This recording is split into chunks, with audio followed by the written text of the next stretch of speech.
All India Radio presents Morning News.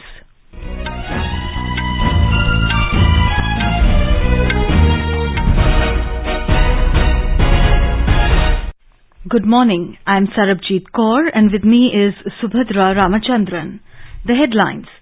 Prime Minister Narendra Modi to address Har Ghar Jal Utsav in Goa virtually.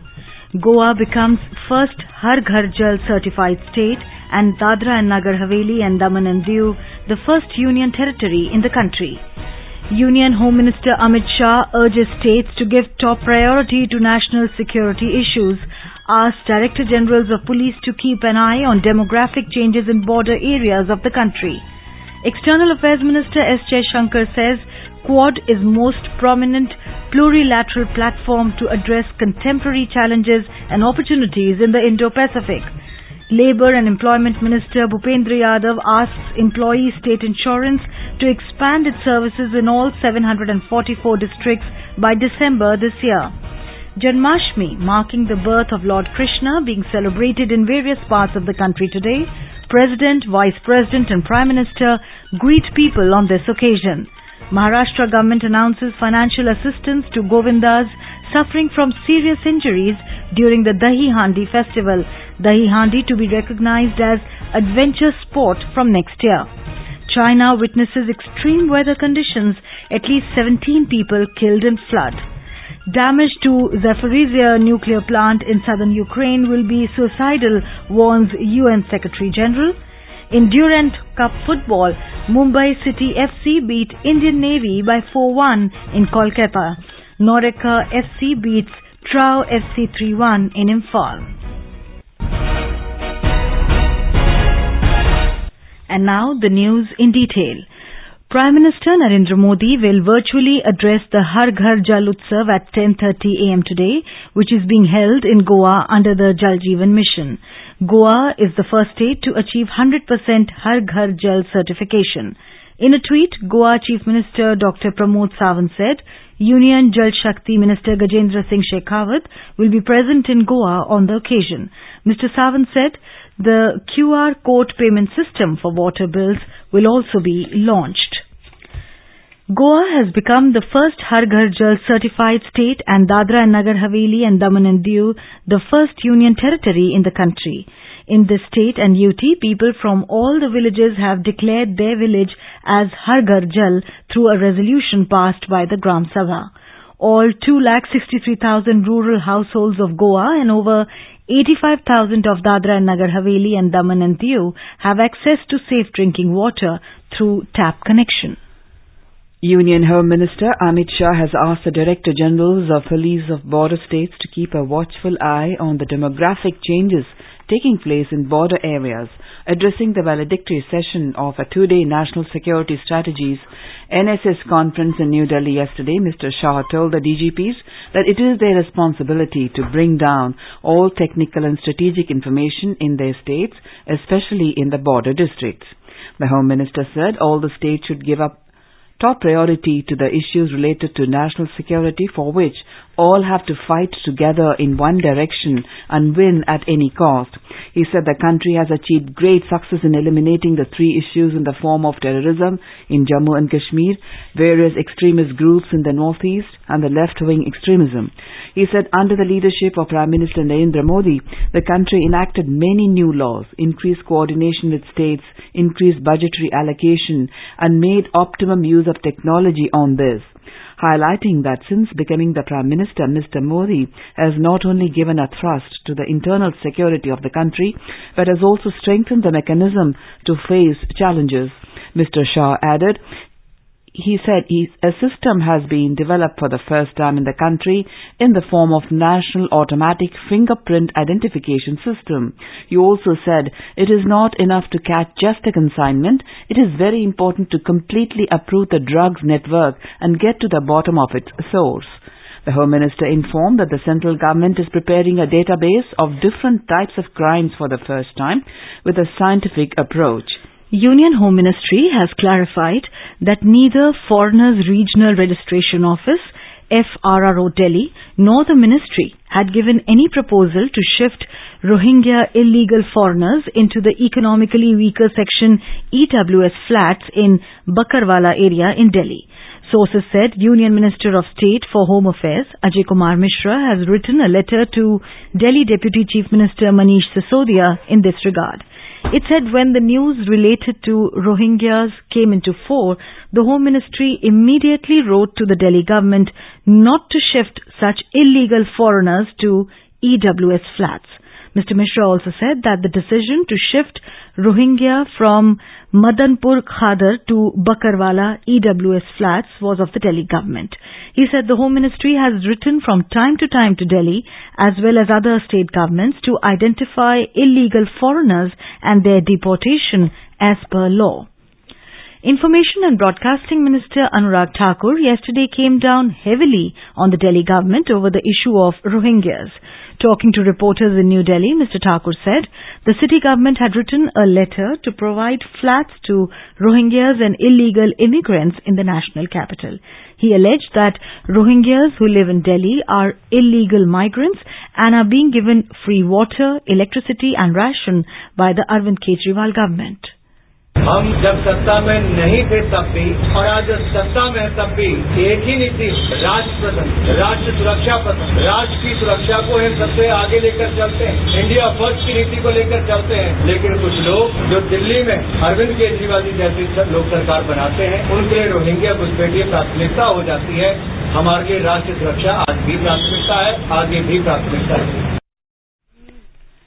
The Employees State Insurance ESI will work to expand its services in all 744 districts of the country by December this year. Announcing this at the Employees State Insurance Corporation's Chintan Shivir at Surajkund in Haryana, Labour and Employment Minister Bhupender Yadav said this expansion will take into consideration the increased beneficiary base post-implementation of Social Security Code. He also said that convergence with the Pradhan Mantri Jan Arogya Yojana will be done in all the districts of the country for better accessibility of services to beneficiaries, leading to pan-India portability. हम सब लोगों ने तय किया है कि हम दिसंबर 22 तक देश के सभी जिलों में इसको लागू करेंगे और जो इसके बेनिफिशरीज हैं, जो प्रेजेंट आईपीज हैं, वो हमारे 3 करोड़ 80 लाख है, लगभग 12.5 करोड़ उनके डिपेंडेंट है, तो 12.5 करोड़ से ज्यादा हमारे आईपीज हैं। लेकिन अगर नया सोशल सिक्योरिटी कोड लागू होगा तो निश्चित रूप से इनकी संख्या और 20% बढ़ेगी। इसलिए सभी बेनिफिशरीज तक ईएसआईसी जाए, इसके लिए हमारे को अपनी कैपेसिटी बिल्डिंग के लिए अभी से काम करना होगा। External Affairs Minister S. Jaishankar has said that the entire Indo-Pacific region will benefit from Quad. He said any reservations to activities of the four-nation bloc of India, US, Japan and Australia is possibly a unilateralist opposition to a collective and cooperative endeavours. Speaking at the prestigious Chulalongkorn University in Bangkok yesterday on India's vision of the Indo-Pacific, Dr. Jaishankar said the Quad is the most prominent plurilateral platform that addresses contemporary challenges and opportunities in the Indo-Pacific. He said it has been meeting at the highest level in recent years and the Quad had a summit in Tokyo a few months ago. Dr. Jaishankar said the energies of the Quad are directed at a very broad range of activities. They range from maritime safety and security, humanitarian assistance and disaster relief, cyber security, critical and emerging technologies and connectivity to education, health and even space cooperation. The External Affairs Minister said that the role of the Quad in the delivery of public goods can also be very significant. He said that they are confident that the entire Indo-Pacific region will benefit from its activities and that is validated by the growing recognition of its importance in the international community. China is currently witnessing extreme weather conditions across the country, with some regions hit by record heat waves and drought, while others facing flood-related disasters. At least 17 people were killed and 17 others remained missing after a flash flood hit Datong Huiyantu Autonomous County in Qinghai Province. The state media reported a state level 3 emergency response was initiated as a total of 6,245 people from 1,517 households in 6 villages were affected by the flash flood in Qinghai.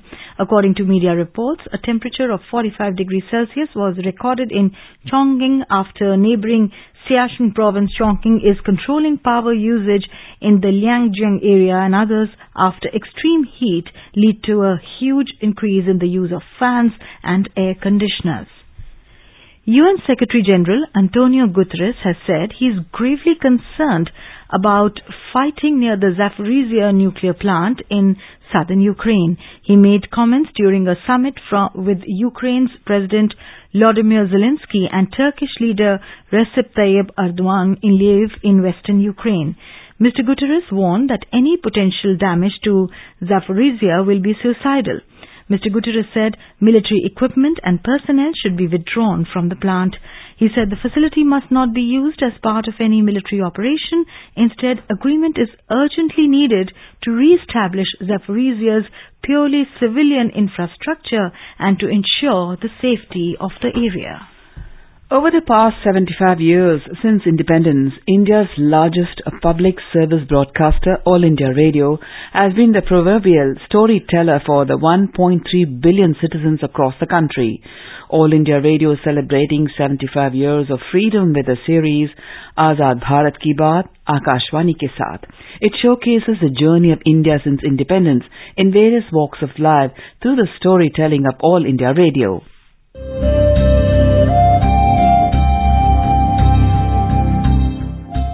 Azad Bharat Ki Baat, Akashvani Ke Saath, reliving the journey of India since independence over the last 75 years with All India Radio. Starting 15th August, the series will be broadcast on All India Radio, 100.1 FM Gold Channel, primetime news bulletins and across all its platforms. Tune in to stay updated with All India Radio. In today's episode, we bring you the story of our first general elections, which was held from 25th October 1951 to 21st February 1952. Elections to most of the state legislatures also took place simultaneously.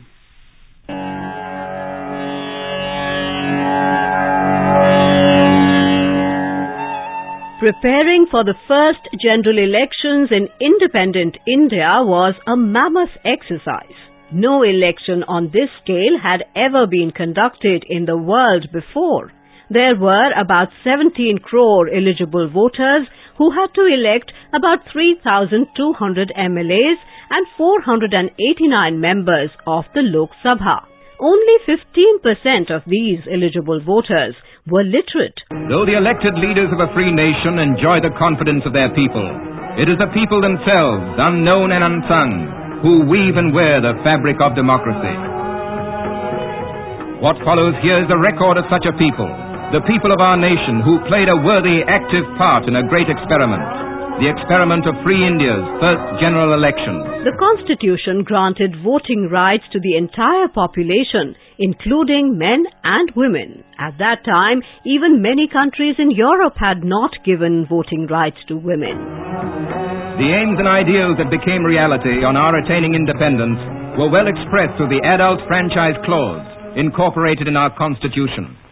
Universal adult franchise, a phrase that became a fact, a phrase which conferred on nearly half our total population the right to vote, the right to frame the form of government most suited to our needs. For a nation that had emerged so recently from foreign rule, it was a big step, a bold step forward. During the polls, the Election Commission used All India Radio to educate the public on the Constitution, universal adult franchise, registration of voters, and the voting process.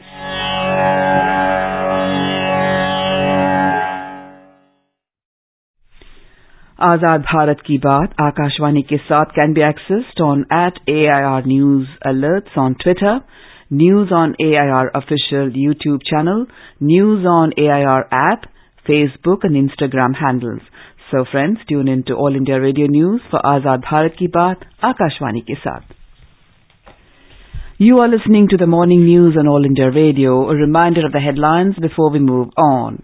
Prime Minister Narendra Modi to address Har Ghar Jal Utsav in Goa virtually. Goa becomes first Har Ghar Jal certified state and Dadra and Nagar Haveli and Daman and Diu the first union territory in the country. Union Home Minister Amit Shah urges states to give top priority to national security issues, asks Director Generals of Police to keep an eye on demographic changes in border areas of the country. External Affairs Minister S. Jaishankar says Quad is most prominent plurilateral platform to address contemporary challenges and opportunities in the Indo-Pacific. Labour and Employment Minister Bhupender Yadav asks employees state insurance to expand its services in all the 744 districts by December this year. Janmashtami, marking the birth of Lord Krishna, being celebrated in various parts of the country today. President, Vice President and the Prime Minister greet people on the occasion. Maharashtra government announces financial assistance to Govindas suffering from serious injuries during the Dahi Handi festival. Dahi Handi to be recognized as adventure sport from next year. China witnesses extreme weather conditions, at least 17 people killed in flood. Damage to Zaporizhia nuclear plant in southern Ukraine will be suicidal, warns UN Secretary General. In Durand Cup football, Mumbai City FC beat Indian Navy by 4-1 in Kolkata. Niroka FC beats Trau FC 3-1 in Imphal. For quick news updates round the clock, follow us on our Twitter handle at ARR News Alerts. मुट्ठी भर अंग्रेज और हमारे विशाल देश पर राज करने का स्वप्न देख रहे हैं, पर हम इनके स्वप्न को चकनाचूर कर देंगे।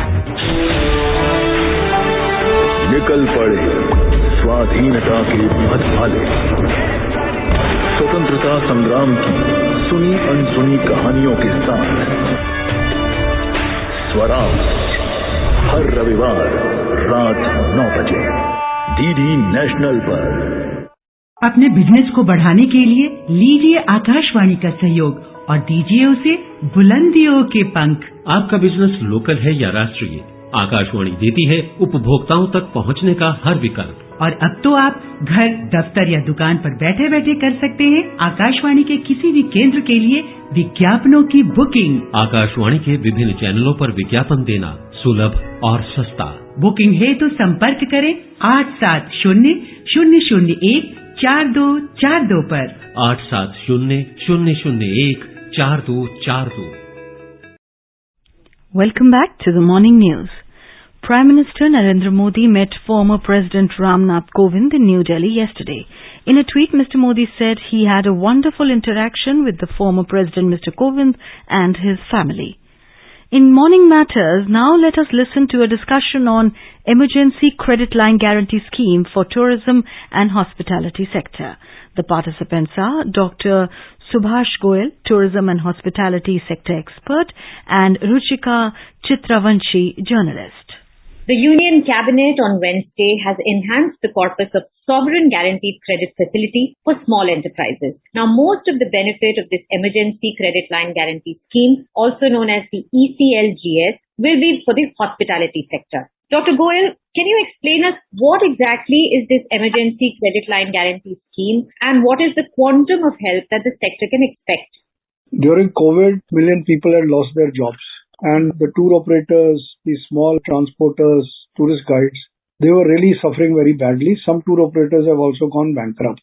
So the government had announced way back this credit limit about 50,000 crores. They had 30,000 crores they had announced initially.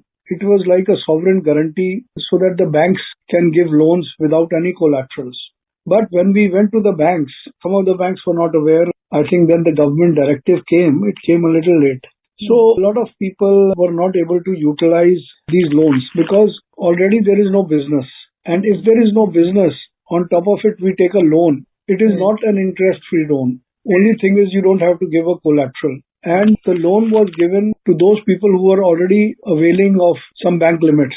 So I think definitely has benefited hoteliers because hoteliers' business has started, domestic tourism has started, and they will be able to give the interest and they will be able to refurbish. But the small operator who has no business, so if he gets a loan, even if there is a sovereign guarantee by the government, why should he take a loan and go into a debt trap? I have asked a few tour operators that how this announcement, they say it is of no benefit to the tour operators. Although the government's intention is very good and we are thankful to the government for announcing this, but I don't think it is going to be of much benefit to the small and medium operators. So just for the benefit of our listeners, the guaranteed cover will be expanded by 50,000 crore to a total of 5 lakh crore. And the sector, obviously, that will help our travel, tourism and hospitality sector. Now, you're saying that the small units will not be able to make much use of it, and it will be the bigger hospitality chains who will be able to take benefit of this. What more were you expecting to be done? How can, in these troubled times, as you said, that COVID has impacted, and globally COVID has impacted tourism, not just in India. All the countries in the world have either given interest-free loans or they have given grants. Now, we have not got any grant, but at least we were expecting interest-free soft loans for a time-bound period, and then they could be returned when the business becomes normal. I think business has slowly started picking up, but it has not picked up the way it was in 2019. It's a good gesture on behalf of the government. Those who can afford to take it and who didn't have collaterals but the business has started working, for them it's beneficial. But those whose business has not started working, they have taken a loan earlier, they take another loan, and ultimately the interest has to be paid along with the principal. As you said, that tourism is picking up now, and these facilities could help the business enterprises to meet operational liabilities and continue their business. This is what government is saying. To what extent do you think this operational liability it will definitely benefit about 40 to 50% of the big operators and hoteliers, but I don't think this is going to benefit the small and medium operators. That's my take on this. The small and medium enterprises, do you think they are beyond rescuing now, or how bad has the impact been of the pandemic? What can be done besides giving them interest-free loans at this moment to help them out? We have given a lot of suggestions to the government. We had suggested that just like various other countries have done, you should give an interest-free loan, number one. Number two, you should give tax rebates at least for 1 or 2 financial years. There should be no tax. And thirdly, what we had suggested, even for hotels and other things, that the electricity charges, even when the offices or the hotels were closed, the electricity charges were quite exorbitant and there was no waive off in those charges. And even when there were no bars were functioning, there was no discount on the license fee. I think the government intentions are very good, but the wearer of the shoe knows where it pinches. So they should take the suggestions of the Indian Association of Tour Operators, the other bodies like Travel Agents Federation, travel agents, and also the restaurant owners and other people in the industry. The tourist guides have not got anything, particularly their foreign language guides, and their livelihood is dependent on tourism. We need to aggressively do digital marketing, which we have not done as our neighboring countries have started doing, like Dubai, Malaysia, Singapore, Thailand, Maldives, Mauritius. All these countries are aggressively marketing because this is a good opportunity for India because China is not there, and Eastern Europe also because of the war.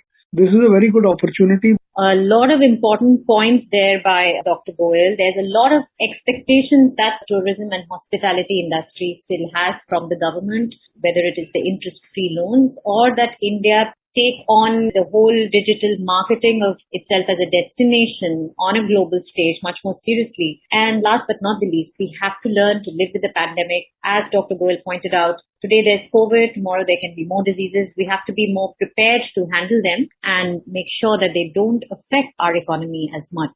Thank you so much, Dr. Goyal, for joining us today and sharing your thoughts on this subject. Thank you very much.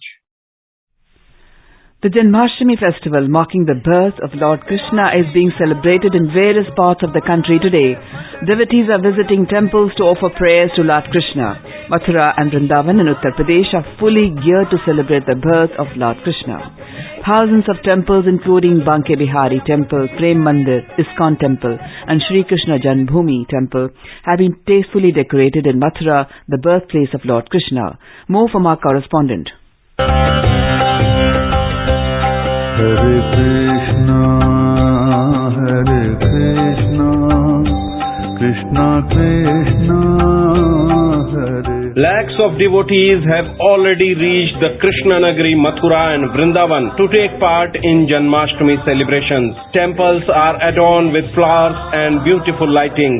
Foreign nationals are also enjoying the festivity, chanting the bhajans of Lord Krishna. The whole Mathura Vrindavan is illuminated on this occasion. Police and administration have made elaborate security arrangements to prevent any untoward incident on this occasion. Sushil Chandra Tiwari, AIR News, Lucknow. Krishna Krishna President Draupadi Murmu has extended greetings and best wishes to all the fellow citizens living in India and abroad on the auspicious occasion of Janmashtami. In a message, Ms. Murmu said that Lord Krishna's life and teachings included the message of well-being and virtue. Vice President Jagdeep Dhankar has greeted people on the occasion of Janmashtami. In his message, Mr. Dhankar said, Janmashtami is of great spiritual significance for the devout. He said it reaffirms our faith in the victory of dharma, righteousness, over adharma, evil. Prime Minister Narendra Modi has also greeted the countrymen. In a tweet, Mr. Modi hoped that this festival of devotion and gaiety will bring happiness, prosperity and good fortune in everyone's life. Maharashtra government has announced that financial assistance will be provided to Govindas who suffer serious injuries during the Dahi Handi festival. It is noteworthy that Dahi Handi, where groups of people form a human pyramid, reach a pot full of goodies hung at nearly 30 feet height, is celebrated with much fervor in Mumbai and its adjoining districts. Speaking to reporters in Mumbai, Maharashtra Chief Minister Eknath Shinde said, as the process for awarding insurance cover could not be processed this year, the government has said that financial assistance will be provided from the Chief Minister's Relief Fund. Defence Minister Rajnath Singh inaugurated the Manipur leg of Football Durand Cup 2022 last evening at Kuman Lampak Sports Stadium in Imphal. The Durand Cup is being hosted for the first time in the northeastern city. Mr. Singh reached Imphal accompanied by Chief of Army Staff General Manoj Pandey and witnessed the first ever Durand Cup match in the northeastern state. The match was played between Neroka FC and Trau FC. Manipur Chief Minister N. Biren Singh and other high-ranking Indian Army officers also attended the inaugural function of Durand Cup. In Durand Cup football, Neroka FC defeated Trau FC by 3-1 at Kuman Lampak Stadium Imphal yesterday. In another match, Mumbai City beat Indian Navy by 4-1 at Yuba Bharti Kridagan, Kolkata. And now let us have a look at the weather forecast for today.